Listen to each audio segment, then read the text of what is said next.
Revelation chapter 2 and verse 18, and titled this, The Lessons on the Son of God from Thyatira. This first sermon which we're going to look at, is this loud enough? Can everyone hear me all right? Okay, good. This first sermon we're going to looking and focusing on what we learn about the person of the Lord Jesus Christ from this letter, for a particular reason I'll show you later. And the next time we get together, I'm going to go over how we respond to this as a church. John Calvin said that the excellence of the church does not consist in multitude, but in purity. It doesn't consist in multitude, it's excellence, but in purity. And purity is fundamentally how we respond to the Lord Jesus Christ. Do we have an appropriate response to what is revealed? And as we'll look in the church of Thyatira, they largely had an inappropriate response to the Lord Jesus Christ. But before we hear what Christ says, we must notice who he chooses to speak to at length. Interestingly enough, Thyatira was likely the smallest church numerically. It was the least most important city geographically among the seven. It had no harbor. It had a very small commercial trading center. It had no military significance, no political power either. And yet it receives the longest letter of all the seven churches.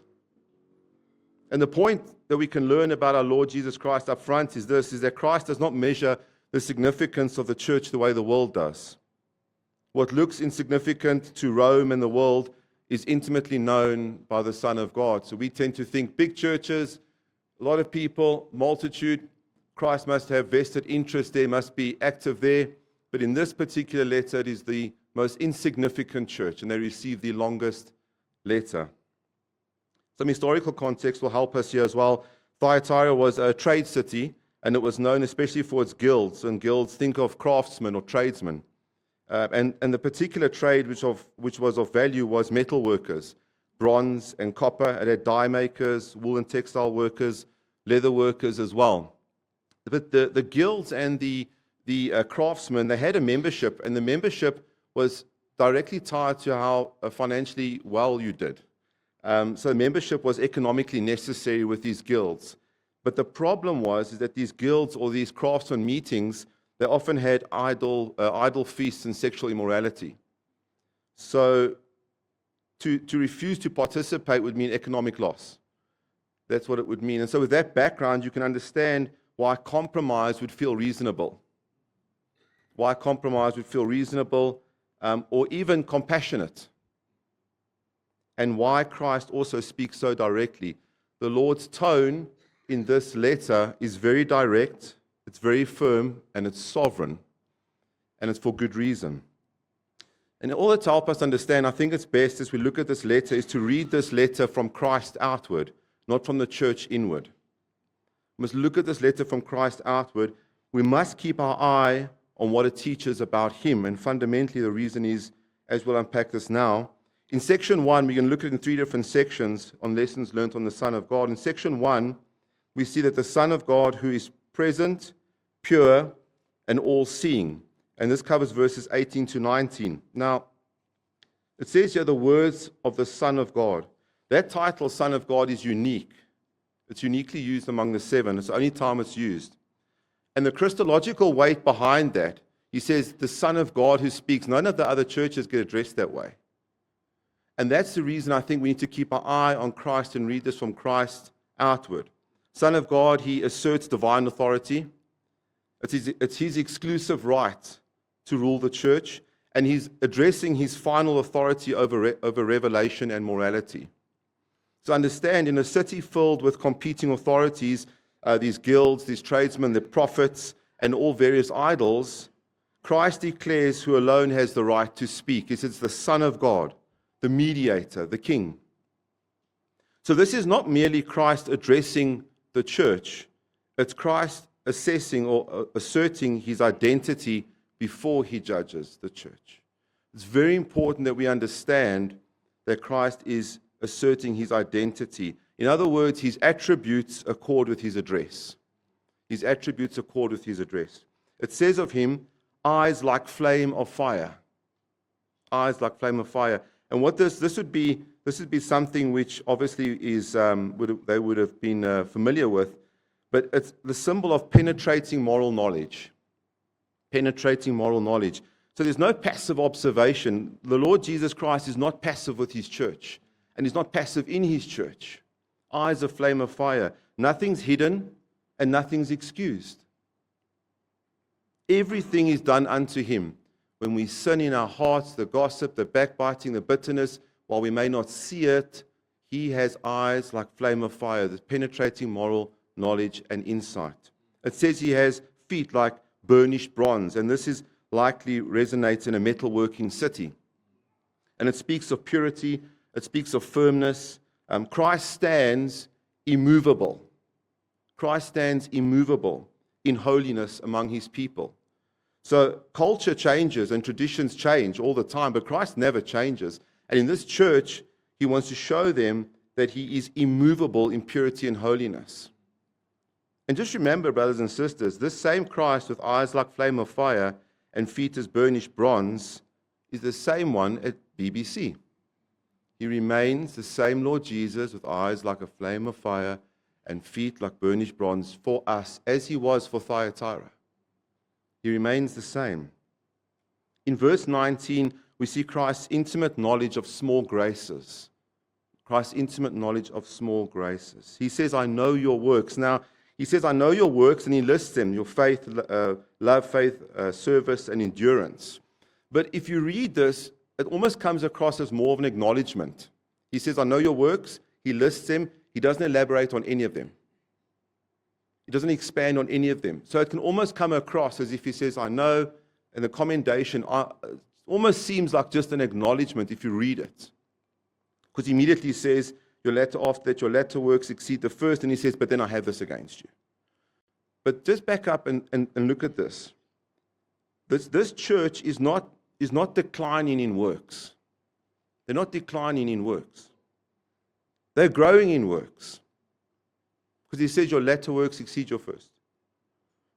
But here's the thing, their growth in terms of their faith, love, service, and endurance would have been minimal because it would have been largely stunted by the sin that follows. It would have been a minimal growth in any of these areas. It wouldn't have been significant at all. And yet our Lord looks at this and he can commend the small graces. The point is this about our Lord Jesus. The Son of God who has a searching gaze, his searching gaze does not only exist to condemn. He sees real grace, real perseverance. He sees real growth. Now, we are quick to point out each other's faults, and we're not quick to look at each other's small growth in graces. But the Son of God is not like that. The Son of God can look at Thyatira with this terrible sin in their midst, and yet he can say he sees the minimal graces, the small graces. The one with eyes of fire, he's not harsh, he's accurate. He's accurate, he's not harsh. So secondly, second point is the Son of God who confronts tolerated rival authority. And this makes up the bulk of the letter from verses 20 to 23. You see, the core issue here is that they tolerated false doctrine and they tolerated sexual morality and they failed to exercise church discipline. It was a failure to exercise church discipline. He says this, but I have this against you. Just pause for a second. I've thought about this. Just pause for a second and ask yourself, what might the Son of God have against BBC? I thought about this in my own life and thought, well, the Son of God, he goes to church and he says, I have this against you. Have we considered what perhaps the same Son of God might have against us as a church? It is good for us to pause and think and consider that the Son of God, and it's important that we don't have such a high view of ourselves, that we don't think there's any room for purity and holiness in our midst. What does the Son of God have against us? In our church, yes, but in our homes, as fathers, as those of head of our homes, what might the Son of God have against us? I meditated on this in my own life, and it was convicting and it was helpful to consider these words, but I have this against you. Nonetheless, in Thyatira, it wasn't that they were a lack of busyness. They were busy. And they had a lot of activity. And they had this growth. But this is the danger of measuring the health of a church by its activity. Because you can be socially active and spiritually dead. You can be socially engaged and spiritually backslidden. And so the danger of measuring health by activities, we see this church is active, but they're failing in a significant point. The issue of toleration and of moral and doctrinal corruption. And what happens is when you take love and you separate from truth, it just becomes moral permissiveness. And that's what happened in this church. Just moral permissiveness. The church allows a figure. Her name is symbolically called Jezebel. And anybody who knows the Old Testament knows what the Lord Jesus would be referring to when he refers to this individual as Jezebel. She claims prophetic authority. She claims she teaches, and she leads Christ's servants into idolatry and immorality. Now, the name Jezebel deliberately evokes false authority, seduction rather than sanctification, and power exercised without submission to God. So the name is expressive of her character and influence. He says, this Jezebel, this woman that you've allowed, this individual. And they allowed this individual to lead Christ's servants into immorality and idolatry. And the note that we're going to learn in 2 weeks' time how the church responds to this, but in relation to learning about the Son of God, understand this. This is fundamentally a challenge to Christ's authority as prophet. Christ is a mediator, and this is fundamentally a challenge to his authority as prophet. And church, to tolerate a rival voice is to deny the sufficiency of the Son of God. When we tolerate a rival voice in our church, what we're saying is it's denying the sufficiency of the Son of God. So the error in this particular church of Thyatira is that the church is busy doing many things for Christ. They're busy, but they're refusing to exclude what Christ hates. They're refusing to exclude what Christ hates. He says, I gave her time to repent. We see the Lord Jesus here. His patience displays his justice. He says, I gave her time to repent. Now, this guards us from misreading the Lord Jesus. He's not impulsive. He's not reactionary. Judgment always follows rejected mercy. Judgment always follows rejected mercy. It says there, she refuses to repent of her sexual immorality. Note that Christ mercifully gives the wicked individual time to repent. He gives this individual and her children, meaning the followers, time to repent. Number one, we should as a church be characterized as people of repentance. We should as a church be characterized as people of repentance. Number two, failure to repent doesn't go unnoticed by the Son of God. Noted that he notices this. He says she refuses to repent. And brother and sister, the sin in your heart that you hold so dearly at times, that bitterness, that gossip, that anger, whatever you hold so dearly, it may seem to the rest of us that you haven't repented, that you have repented, but it's the Son of God who's the one who knows. It's the Son of God who knows whether we've really repented or not. And he gave this individual time to repent. And this is where the gospel shines. This is where the gospel is the power of God, as we've been learning. If this woman, Jezebel, this individual, if she had repented, would the Lord Jesus have received her and cleansed her? Yeah. Would he have forgiven her? Yeah, he would have forgiven her. There's hope for every sinner. There's more mercy in Christ than there is sin in us. And so no matter if you're here, no matter what you've done, no matter your sin, I can't imagine that Christ would save a worm like me, but he did. And I think to myself, what he saved me from, but really, there's no one that can come and say, he will not receive me, I'm too sinful. He saves sinners. He didn't come to call the righteous because there are none. He came to call sinners to repentance. And dear brother and sister, even as a believer, if you find yourself in sin's way, repent and he will receive you. Repent and he will receive you. He will cleanse you. He will take you and he will make you whole. That is what he is. He's a savior of sinners. So Christ reveals himself. Now, as we look in verse 22 and 23, interesting enough, Christ reveals himself in judgment.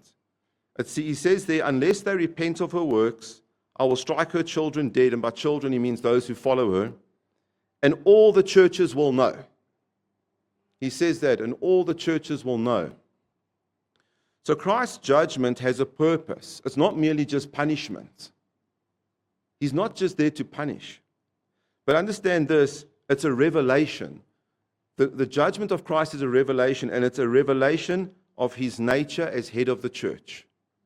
That's his exclusive blood-bought right. And it's a revelation. He says that all the churches will know. And then he says this, I am he who searches mind and heart. This directly echoes the eyes like fire from verse 18. And the point we learn about the Son of God is this, is that Christ judges publicly so that his identity is rightly known. That's what church discipline does. Church discipline affirms the identity of Christ publicly among the churches. And why is it so important? Well, it's important, brothers and sisters, because the church, she's built on the knowledge of the person and work of Jesus Christ. And so what happens is to distort the knowledge of Christ is to undermine her foundation. Judgment is not a contradiction of Christ's love. It's an expression of holiness and truth. The Son of God reveals himself in judgment. Thirdly, the Son of God who shepherds the faithful and promises his reign from verses 24 through to 29.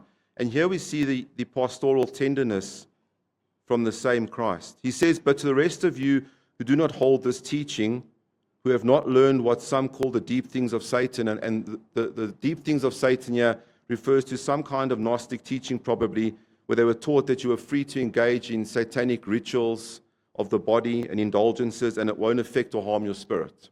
Some kind of pre-Gnostic or Gnostic teaching. But he says this, he says, to the rest of you, I do not lay on you any other burden. So he learned this about the Son of God. He doesn't flatten the church into one category. We do that. He doesn't flatten the church into one category. He doesn't burden the faithful unnecessarily. He doesn't burden the faithful unnecessarily. He says, I do not lay on you any other burden. Brothers and sisters, even with a church like Thyatira, who's allowed a lot of sin in her midst, the Lord does not give us unbearable burdens. He doesn't give us unbearable burdens. And there are many here tonight who privately, or as a couple, as a family, or as an individual, you've got burdens. And you're asking yourself, why so many burdens? But please be comforted by this.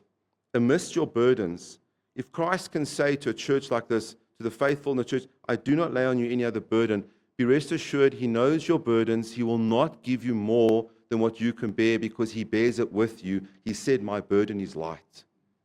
In that yoke of carrying that burden, he's the one who carries it. And so be encouraged and understand, to those who are seeking the Lord, he says, I do not lay on you any other burden. Christ does not give us that which is unreasonable. We have no reason to say that we are burdened beyond despair. This is the wisdom of the Good Shepherd. He is strong against falsehood and he is gentle towards faithfulness. The same Son of God who judges is also the same Son of God who restrains his hand as well. Finally, we see in verses 26 to 28 a very beautiful truth. Christ shares what he alone possesses. He says, he promises his reign, and he says, even as I myself have received authority from my Father, and we know this from Psalm 2, that God said that I've set my king on Zion. He says, I have received authority from my Father, and Christ reigns by divine grant. We reign by union with him. It's shared, it's not seized. It's shared, it's not seized. And the one who conquers, he says, and keeps my works, I will give him the morning star. And this is a very beautiful truth as we wrap up. He says, I will give him the morning star, the one who conquers and keeps my works. And works referring to what Doug spoke about this morning. The morning star, Christ is referred to as the morning star in Revelation 22, verse 16. And the promise of the morning star is not merely a reward. It is Christ himself given to his people. Now, what more do you want? What more do you want, you know? There is no greater reward. There is no greater beauty. There is no greater delight. There is no greater treasure. There is no greater gift than the person of Jesus Christ, the Son of God. So as we come to a close in verse 29, the Son of God says, hear what the Spirit says to the churches. The Son of God, the living Christ, still speaks today. He still speaks today. He speaks by His Spirit, through His Word, to all churches in every age. The letter is not preserved because Thyatira was impressive, but because Christ is present among His churches. As a summary, we see that the smallest church receives the longest letter, the least significant city receives the most searching words, because Christ's concern is not visibility or power or reputation, but faithfulness to His person and authority. The Son of God walks among His churches, not as the world's evaluator, but as their Lord, Judge, Shepherd, and King. Let's go to the Lord in prayer.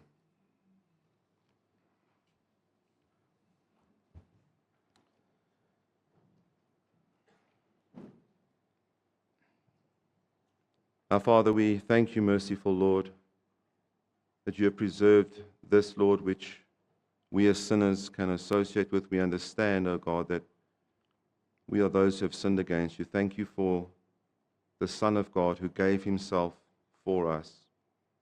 Please take these truths concerning Your Son, Father, and seal them to our hearts, that we may, as a church, respond more appropriately to Him.